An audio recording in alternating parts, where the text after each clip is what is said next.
We're back with Lou Dobbs. And Lou, there was a very interesting turn of events for Barack Obama. Back in 2008, he talked about the abuse of executive power under George W. Bush. This was his comment. Let's watch. The biggest problems that we're facing right now have to do with George Bush trying to bring more and more power into the executive branch and not go through Congress at all. And that's what I intend to reverse when I'm President of the United States of America. Well, let's just take a look and see how well he's done. This was the statement October 24th. See if you notice something a little different. We can't wait for an increasingly dysfunctional Congress to do its job. Where they won't act, I will.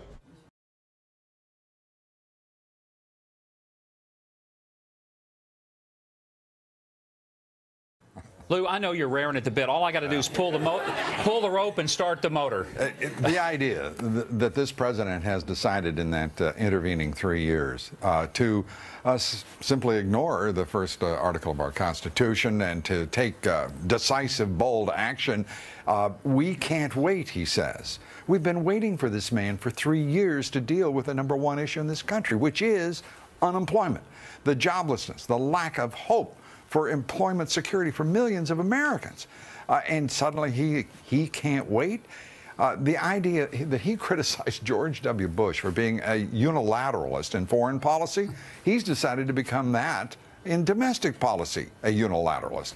And the Republicans, honestly, Governor, one of the things that amazes me is how quietly they have stood, frankly, still and allowed the president to make these statements, these proclamations, and have basically said, you know, we'll just watch and see what happens. What should the Republicans be saying? What should their plan be right now? They should, with great energy, in my judgment, and great strength of voice, say point blank, these are the bills, 15 of which they have moved in the House of Representatives to deal with joblessness, to deal with rolling back the type of government that has created the same mess in this country that it has created in socialist Europe.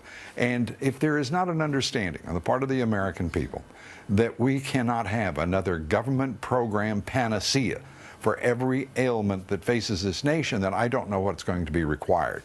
We need leadership, strong, positive leadership, not only in the White House, but in Congress, in business, in academia.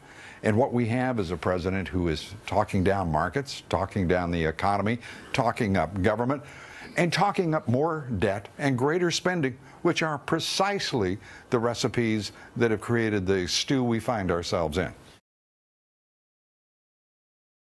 We can't wait for an increasingly dysfunctional Congress to do its job. Where they won't act, I will.